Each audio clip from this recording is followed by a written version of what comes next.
sei, meu filho. Você é perfeccionista. No meados da década de 70, em Salvador, começa com muita intensidade um movimento de valorização da cultura negra, que tinha sido precedida por uma geração fantástica de Vivaldo Costa Lima, Ieda Pessoa de Castro, Jorge Amado, Edson Líderes. Em 1976, na Bahia, de cultura afro-brasileira, a Fundação do Edgar Santos, da década de 50, do Centro de Estudos Afro-Orientais, tudo isso propugnou com muita intensidade as preocupações da cultura negra. Eu, ligado ao Chepo-Conjá, desde 1965, me encontrei com o Djalma Corrêa, começamos a fazer um trabalho juntos e contava também com o concurso do bailarino americano Clyde Morgan, que fez alguns espetáculos com o Djalma. Djalma entrava com a percussão, ele entrava com a dança. Os dois se desentenderam e Djalma, meu amigo, me procurou para que eu escrevesse um espetáculo de desagravo para ele mostrar a Clyde Morgan que não precisava de Clyde Morgan para fazer cultura negra. Clyde Morgan é um negro americano enorme, grande bailarino. Então eu escrevi um espetáculo chamado 7 Poemas Negros, baseados na ideia dos talking drums, os tambores falantes da África. As línguas africanas são línguas tonais. Elas têm o tom como fonema, ou seja, mudou o tom, muda o significado da palavra. São 3 tons, o tom alto, o tom médio e o tom baixo. É por isso que, através de uma atenta interpretação da linguagem dos tambores, pode-se decodificar isso em língua, em termos de língua. Por isso que você vê nos filmes de Tarzan, os tambores bum, bum, bum, batendo e dizendo: a mãe de Maria morreu, hoje nós vamos lá, vem aí a guerra dos Osíris. Tudo aquilo são coisas transmitidas através de um código tríplice, em que o tom alto, o tom baixo e o tom médio, cada um deles atribuído a determinada significação. Então eu escrevi um espetáculo em que os tambores diziam os poemas. Por exemplo, eu não falo baixo, digo o nome da minha cor, negra. O tambor fazia.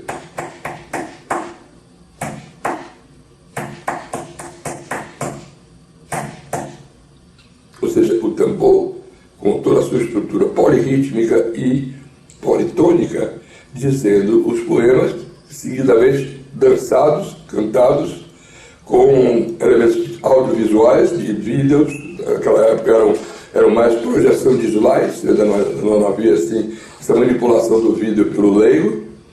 E esse espetáculo foi encenado no ICMA, Instituto Cultural Brasil-Alemanha, em 1976.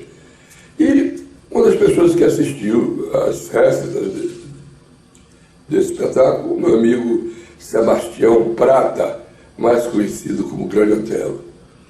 Ao final do show, ele ficou entusiasmado com a valorização que havia do ritmo e da alma negra através do canto, da dança e da percussão. E me disse: Dágio, por que você não escreve uma peça com personagens negros dignos? Porque negro nesse país só faz papel de marginal e empregado doméstico. Aí eu resolvi escrever. E, algum tempo mais tarde, eu tinha terminado uma peça que se chamava O Barão de Santo Amaro, que eu coloquei ambientada em Santo Amaro em homenagem aos meus amigos de Santo Amaro, Caetano, Jorge Portugal, Roberto Mendes, Raimundo Sodré, que havia participado, inclusive, desse espetáculo 7 Cantos Negros no violão. Aí tentamos, de toda forma possível, encenar essa peça sem conseguir. Vi aqui no Rio de Janeiro, no IPCN, que é o Instituto de Cultura Negra, que eles não quiseram. Um produtor disse: preto, peça de preto, nem o preto assiste. Entendeu? Então eu botei a viola no saco e fui para a Bahia. Isso foi em 1976, 77. 10 anos depois, 1987, nós estávamos na véspera do ano da abolição da escravatura. Eu entrava no lobby de um edifício na Bahia quando encontrei um irmão, Lindenberg Cardoso, pessoa maravilhosa, de uma doçura fantástica e de um talento imensurável, que era muito chamado de o novo Villa-Lobos, que estava fazendo uma composição erudita calcada nas bases populares. Eu fui uma vez a um recital na reitoria da Universidade Federal da Bahia, e nesse recital tinha uma cantata de Villa-Lobos e uma cantata de Lindenberg Cardoso. A cantata de Villa-Lobos tinha letra em latim, a cantata de Lindenberg Cardoso tinha letra de literatura de cordel. Quer dizer, você vê, apesar da proposta de Villa-Lobos também ser uma proposta de brasilianização, ainda havia muito preconceito da época dele para que ele fosse capaz de fazer uma cantata, que o Luiz não era dito, em cima do cordel. Aí, nesse dia que eu me encontrei com ele no saguão do hotel não, de um prédio, eu disse, Lindenberg, eu chamava ele de Berg, eu tinha vontade de fazer uma ópera. Ele disse, eu também, só que eu queria fazer uma ópera negra.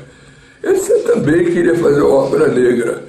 Ele disse, então como é que vamos fazer? Eu digo, eu tenho uma peça, O Barão de Santa Amaro, está aí libretada, eu digo, ela está em forma de prosa, é uma peça mexendo com a identidade do povo brasileiro nessa área racial, é uma peça mexendo com os conflitos morais, psicológicos e até bélicos, digamos assim, dos negros. Ele disse, dá para eu ler. E eu fui na reitoria da Universidade Federal da Bahia, onde ele tinha uma mesa dele, que ele só sentava naquela mesa, tomava cafezinho, 10, 20 cafezinhos, e riscava, desenhava, conversava, tudo naquela mesa. Ninguém ousava sentar na mesa de Lindenberg. Eu sentei lá na mesa dele com ele e deu a peça para ele ler. Ele leu ali mesmo. Eu fiquei esperando. Quando acabou, ele pegou a peça assim, jogou em cima de mim. Librete que eu musico. Aí eu fui e libretei, ou seja, eu transformei tudo que era prosa em poesia. Inclusive codificando toda a poesia da ópera, de acordo com a classe social, de acordo com isso, com aquilo. Por exemplo, a classe social opressora falava em decassílabos e em decassílabos. E o povo falava em redondilha, que é o verso de 7 sílabas, o verso mais espontâneo da língua portuguesa, o verso do cordel. E de vez em quando eu colocava uns ritmos mais acelerados e ritmos quebrados, entendeu? Para justamente tentar espelhar essa coisa da polirritmia negra e do ritmo negro quebrado. Pronto. Estava musicado em 87 e nós nos dirigimos ao governo. Teve uma audiência com Yolanda Pires, mulher de Valdir Pires. Há pouco tempo atrás, tinha havido um conflito entre Gilberto Gil e Valdir Pires, que Valdir Pires passou a rasteira em Gilberto Gil quando ele queria ser candidato a prefeito de Salvador. Ele foi para a televisão esculhambar com o Valdir, fez uma música Pare Maria, esculhambando.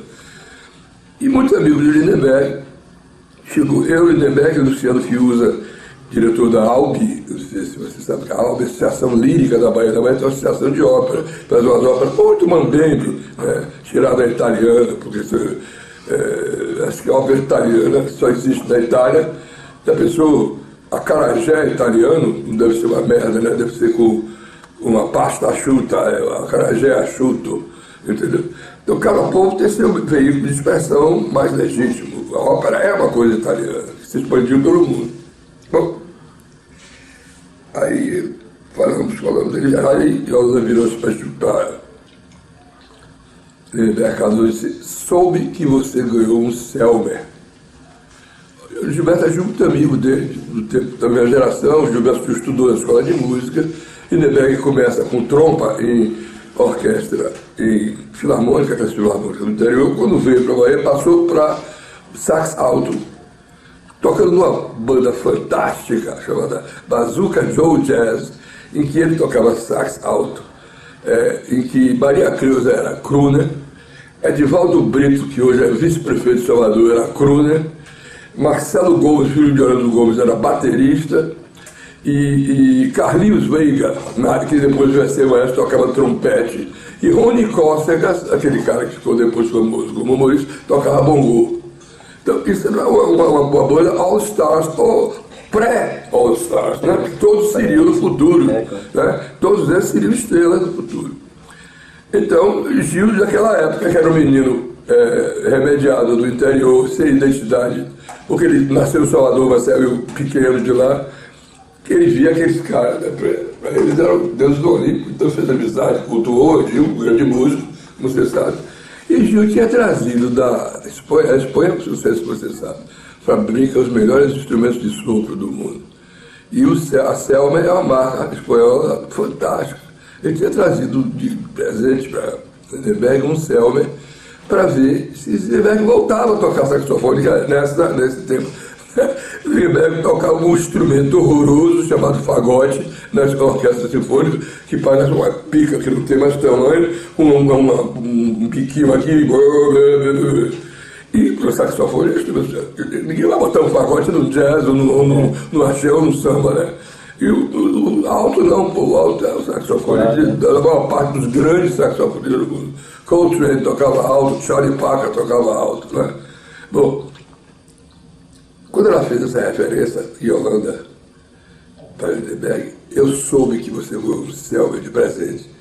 Era uma indireta para Gilberto Gil e para o conflito que tinha havido com o marido dela. Ela disse o seguinte: vejam só, ficam dizendo que Valdir é racista. Isso é uma mentira muito grande. Gilberto Gil era um homem que frequentava a nossa casa e era recebido em nossa casa como se fosse um branco. E, gente, estimulacular, é a primeira vez que eu estou dizendo isso em público, porque durante muito tempo, entendeu? E, quer dizer, se fosse hoje, eu metia a Ney Afonso Arino nela, que ela ia ver. Entendeu? E disse assim, não, vamos procurar Capinã, eu vou mandar vocês para Capinã, que aqui não resolve. Capinã não resolveu. Aí veio o governo, o primeiro governo de Paulo Souto. E no governo de Paulo Souto tinha um amigo de infância meu, chamado Rodolfo Taurino, uma das maiores cabeças de administração financeira desse país, foi quem resolveu o enigma do Pelourinho, porque ele captou os recursos para Antônio Carlos fazer o Pelourinho, porque ele é um bruxo da química financeira e tal, está morando em São Paulo agora. Aí, no enterro do amigo nosso, como um irmão de Maria da Conceição Paranha, poetisa, eu disse, eu queria bater um papo com você, você apareceu lá na Secretaria da Fazenda. Eu telefonei, marquei, fui. Ele disse, olha, esse ano é um ano eleitoral, era um ano eleitoral. É um ano eleitoral, o ano que reconduziu Paulo Souto ao poder. Se nós ganharmos a eleição, se Paulo Souto for ao poder, a sua ópera está encenada. Se nós perdermos a eleição, eu não posso fazer nada. Aí eu digo, está certo. Quando saiu os primeiros resultados, com Paulo Souto disparado, bateu o telefone, era Rodolfo, disse, olha, pode procurar Paulo Gaudense que o seu dinheiro está alocado. E a ópera foi montada pela direita. E é uma ópera de esquerda, mostrando todo o processo de expoliação do negro, o problema de identidade. É uma ópera que um dos principais motivos que a peça original, o Barão de Santa Maria, não foi montada foi a censura. Que ainda estava na época de 76, 77, ainda estava, era Geisel, né? Ainda estava o pau quebrando, então está se vendo, quer dizer, uma ópera censurada pela direita, que foi financiada pela direita. Que direita é essa? E de repente até agora a esquerda não montou de novo. Que esquerda é essa? Entende? Você começa a ver que é tudo malandro, que é tudo filha da puta. Porque o Rodolfo montou 2 vezes, só a primeira vez, por R$452 mil. Ela foi Teatro Castro Alves, Municipal de São Paulo e Nacional em Brasília. Na Semana Nacional de Cultura, na presença de Fernando Henrique Cardoso, Antônio Carlos Magalhães, Paulinho da Viola, Fernanda Montenegro, o marido dela, numa grande festa, aplaudida de pé. E em 1996 ela foi, eu não gostei muito da direção, em 1996 ela foi encenada no Abaeté, num palco aberto, com minha direção, para 12 mil pessoas, e todos os 2 dias, toda aquela putada da Baixa da Soronha, do bairro da Paz, da Nova Brasília, de baixa renda, entupiu e aplaudiu de pé também. Margareth Menezes foi aplaudida em cena várias vezes. Na primeira montagem foi um soprano mineiro maravilhoso chamado Elisete Gomes. Outro tenor mineiro negro chamado Tadeu, Marcos Tadeu, porque o personagem principal da ópera é sempre como você sabe, você italiano, é o tenor. Então nós botamos o tenor para ser o negro e o barítono, que o secundário é o banco e o vilão é o baixo. Entendeu? Então assim, o vilão sempre é o baixo, de uma forma ou de outra, mas essa dobradinha barítono-tenor, a estrela é o tenor e o barítono é o coadjuvante, ao contrário. Então o papel principal realmente do tenor é Marcelo, que é um tenor. E o barítono, um italiano, Inácio Di Nono, um excelente barítono que está cantando no mundo todo agora. Então, você vai dizer que o povo não gosta de música erudita, um caralho, pô. Foram, no primeiro dia, acho que 10 mil, no segundo dia 12, porque voltaram muitos que foram no primeiro, e vieram outros e espalharam. E o povo aplaudiu, quer dizer, nós botamos de propósito Margareth Menezes no papel título, por ela ser uma cantora popular e passar o recado, porque, Felipe, coisa engraçada, o cantor lírico de língua portuguesa não sabe cantar em português, porque não existe. Essa é a primeira ópera em português que existe. Ele sabe cantar em francês, sabe cantar em alemão, sabe cantar em italiano, sabe cantar em inglês, mas não sabe cantar em português. Não tem repertório. Porque não tem a tarima de cantar ópera, porque essa é a primeira ópera. Realmente já tem uma expressão. Há óperas escritas, por exemplo, o Guarani de Carlos Gomes é escrito em italiano com os índios vestidos de asteca. Os índios brasileiros vestidos de asteca para dar uma grandeza de figurino impressionável europeu para inglês ver. A outra, os escravos, é escrito em italiano. Quer dizer, então a nossa ópera inaugura isso, a ópera em português e em Iorubá, que ela tem vários trechos dela cantados em Iorubá.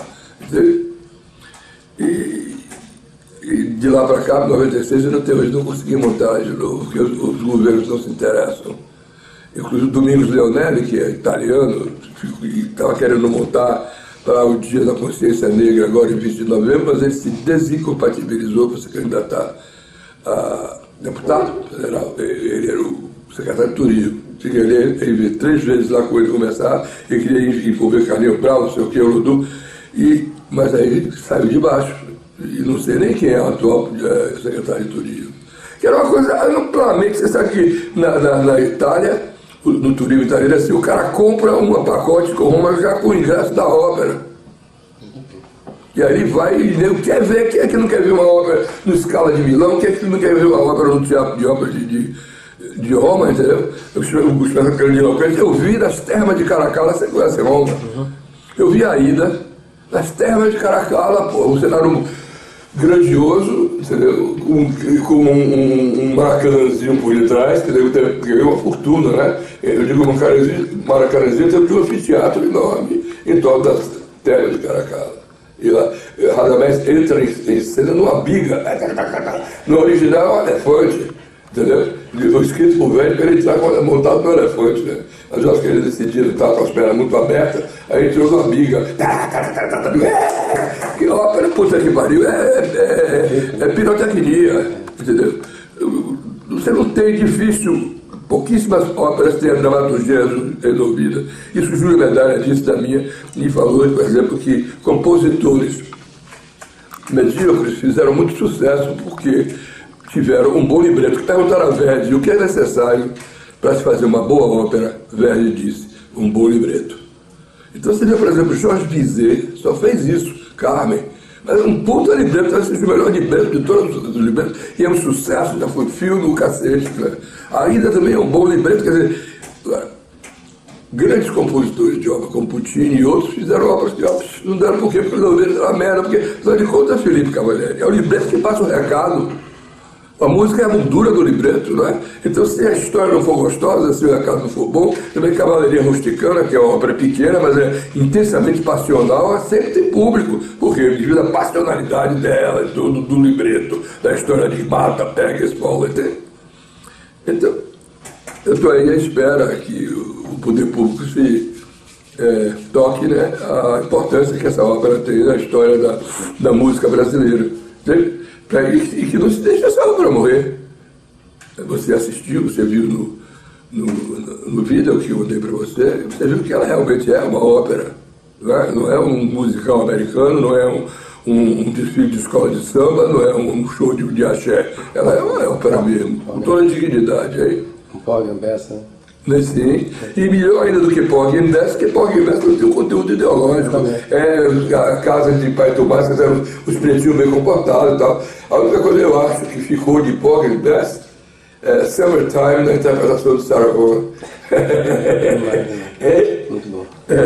Que é uma grande área, né? É a área principal para mim de Porgy and Bess.